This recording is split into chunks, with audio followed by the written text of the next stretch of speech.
A convoy of black vans surrounded me, all with their windows tinted pitch black.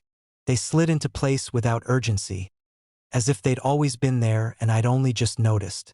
One ahead, one behind, two flanking my car so close I could see my own distorted reflection rippling across their lacquered sides. No logos, no plates. The engines idled with a low, synchronized hum that vibrated through my steering wheel and into my teeth. I eased my foot off the gas. The vans matched me. When I braked, they did too, perfectly, like a thought finished before I could have it. The road was empty in every other direction. Pine forest pressed in on both sides, black trunks stacked like bars of a cage. The sky was the color of old bruises, late enough that headlights mattered, early enough that shadows still had edges. My phone sat dark in the cup holder. No signal since the last town, which had been nothing more than a gas station and a diner with its lights off, windows papered over as if it had been closed in a hurry. I cracked my window an inch. The air smelled metallic, sharp, carrying a faint ozone tang that didn't belong in the woods. The hum from the vans deepened, not louder, just fuller, like a chord resolving. "Okay," I whispered to no one. My voice felt thin, fragile, already used up. I tried to wave. My hand shook, palm flashing in my headlights. No response. The windows were too dark to see through, not reflective, not transparent, just absence. As if someone had cut holes in reality and stretched black fabric over them. I told myself it was a security detail, a drill, a convoy practicing maneuvers on a forgotten road. The explanations lined up in my head like dominoes, then refused to fall. The van to my left crept closer. The space between us narrowed until I could count the flecks of dried mud on its door. There was a symbol etched into the paint near the handle, shallow enough that it only caught the light at a certain angle. A circle broken by 3 vertical lines. It made my stomach tighten with a recognition I couldn't place. My radio crackled to life. Not static. Breathing. Slow, measured, patient. I slapped the power button. The display went dark, but the breathing continued, now clearly coming from the speakers, the sound crawling along the wires under my dash. I fumbled for my phone. It lit up, bright and useless, screen frozen on the time. 11:11. No bars. No emergency call. The breathing stopped. A voice replaced it. My voice. "Don't stop," it said, perfectly mimicking the hitch I'd always had before AD sound. "If you stop, they'll have to start over." I screamed then, a short, ugly sound that seemed to vanish before it reached the windows. The vans didn't react. The road curved, a long, gentle bend I remembered from earlier. I took it too fast, tires whining. The vans flowed with me, maintaining their formation with a grace that felt rehearsed, ceremonial. The forest thinned ahead, opening onto a stretch of asphalt lit by a single flickering street lamp. Beneath it stood a sign, its reflective paint peeling. "Welcome back." No town name, no distance marker, just that. I slowed despite myself. My heart hammered against my ribs, desperate and loud, like it was trying to warn me of something I already knew. The van behind me flashed its headlights once. Not a command, a reminder. The street lamp buzzed overhead, throwing my shadow across the road in long, trembling pieces. For a moment, the van's windows lightened, not enough to see inside, but enough to suggest depth. Movement. I caught a glimpse of hands pressed against the glass from within. Too many. Fingers overlapping, sliding, leaving no prints. My radio clicked again. This time the voice was calm, unfamiliar, genderless. "You deviated," it said, "but within acceptable parameters." "Who are you?" I asked. My throat burned. Speaking felt like giving something away. A pause. The convoy hummed, unified. "We are continuity," the voice said. "We are correction." Images surfaced unbidden. The broken circle, the 3 lines. A pamphlet I'd skimmed months ago at a rest stop, left on a counter beside a bowl of mints. Community outreach meeting, it had read, with that symbol in the corner. I'd laughed, tossed it back. Some local cult nonsense. The van to my right rolled forward, inch by inch, until its side mirror brushed mine with a delicate tap. The glass cracked, a spiderweb spreading, and in the fractured reflection I saw myself multiplied. Dozens of me, all pale, all staring. Except one. One reflection was smiling. I jerked my eyes away, pulse roaring. "What do you want?" "To proceed," the voice said. "You've done this before." "No," I said. The word came out automatically, reflexively, like a lie practiced too often. Memory stirred at the edges of my thoughts. Headlights, darkness, the smell of ozone. A dream I'd had so many times it had worn a groove in my sleep.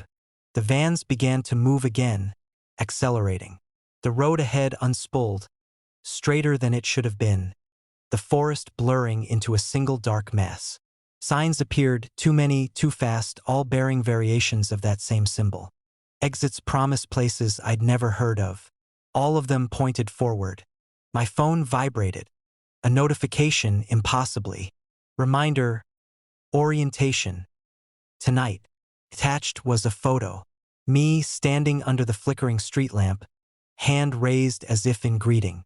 The timestamp read 3 years ago. "I don't remember agreeing to anything," I said, though even as I spoke, the certainty eroded. There were gaps in my past I'd learned not to poke at. Weeks I couldn't account for. Jobs I'd quit without knowing why. A scar on my left wrist, thin and precise, that I couldn't explain. "That's by design," the voice said gently. "Fear improves compliance.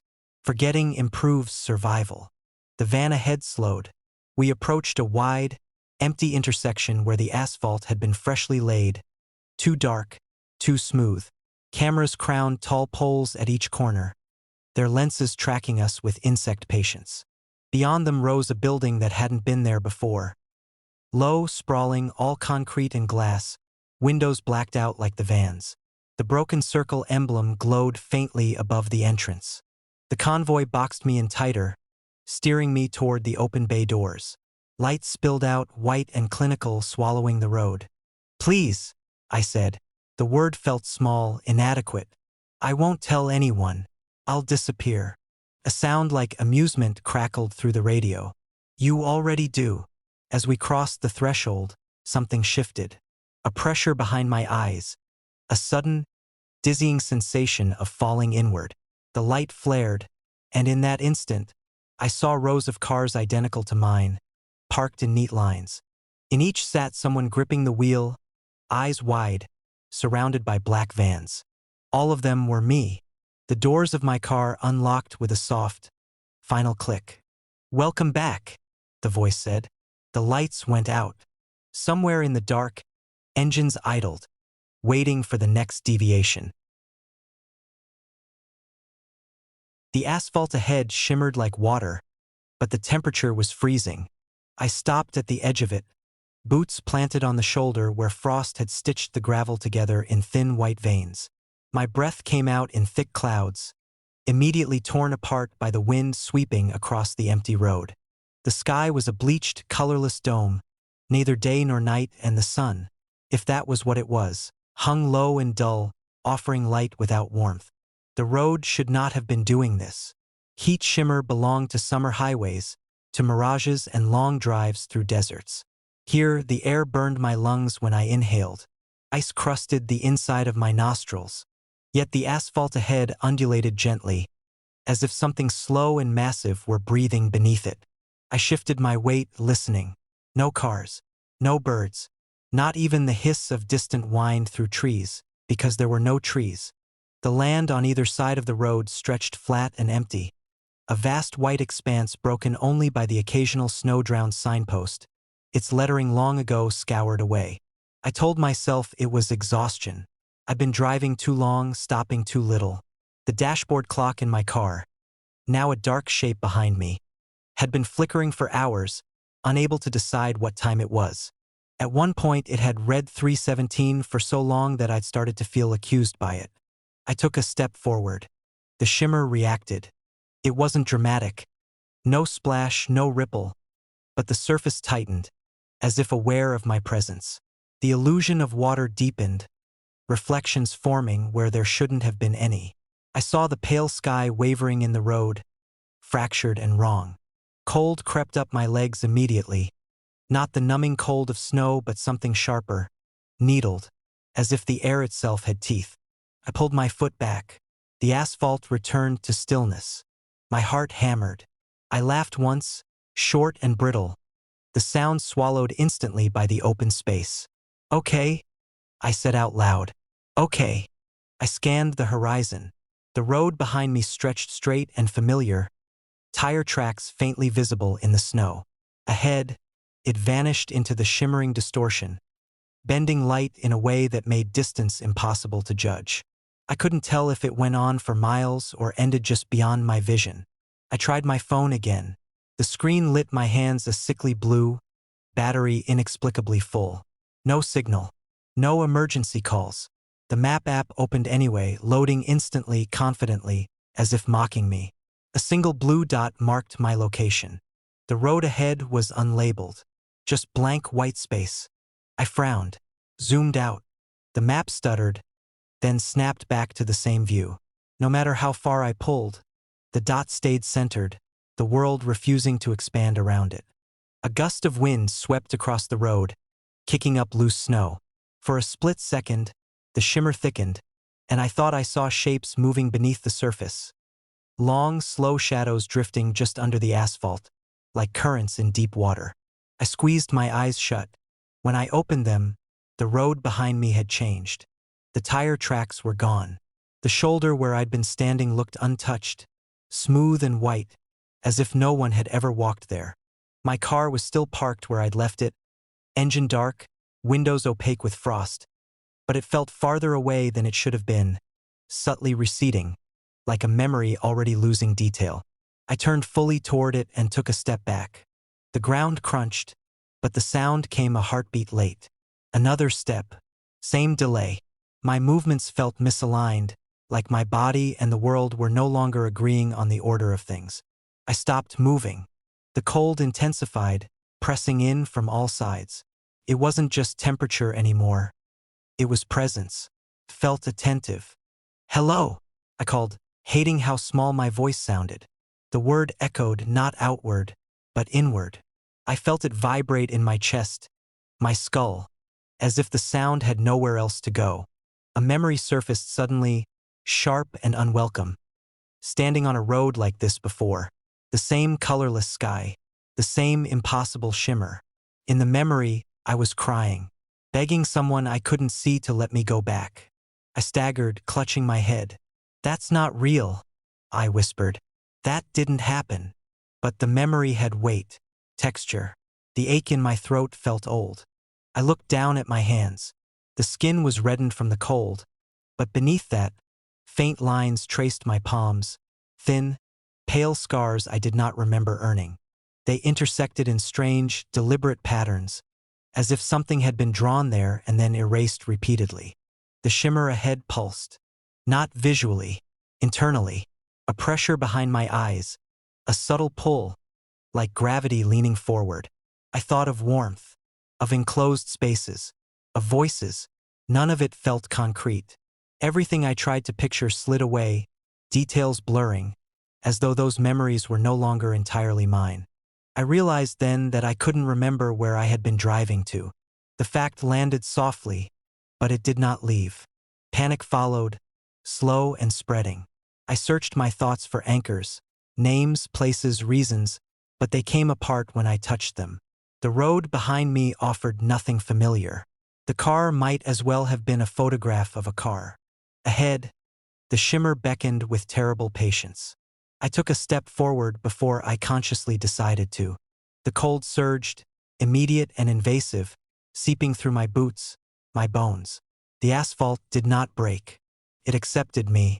The surface bowed slightly under my weight, like thick ice over deep water. With each step, the world behind me lost clarity. The car blurred, edges softening, its shape flattening until it looked painted onto the landscape rather than existing within it. I tried to turn back. My body responded sluggishly, as if wading through resistance. The effort made my head swim. When I finally looked over my shoulder, The road behind me was identical to the one ahead, shimmering, distorted, stretching into blankness. There was no shoulder anymore, no safe ground. The realization settled with a quiet finality. The moment I stepped onto the shimmer, the distinction between before and after had dissolved.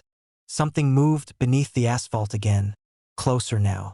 I felt it pass under my feet, a vast displacement, like a slow tide rolling in. The surface rippled, and in it I saw reflections. Not of the sky, but of myself, layered and repeating, each version standing at a slightly different angle, each one colder, emptier. One of them looked directly at me. His mouth moved. I heard the words inside my head, perfectly synchronized with my own voice. "You're early this time." The cold stopped hurting. That terrified me more than anything else. The shimmer brightened, swallowing shadows, erasing depth. The horizon folded inward, the road stretching and narrowing until it felt less like a place and more like a passage. As I walked, the last thing I felt slip away was the certainty that turning back had ever been an option.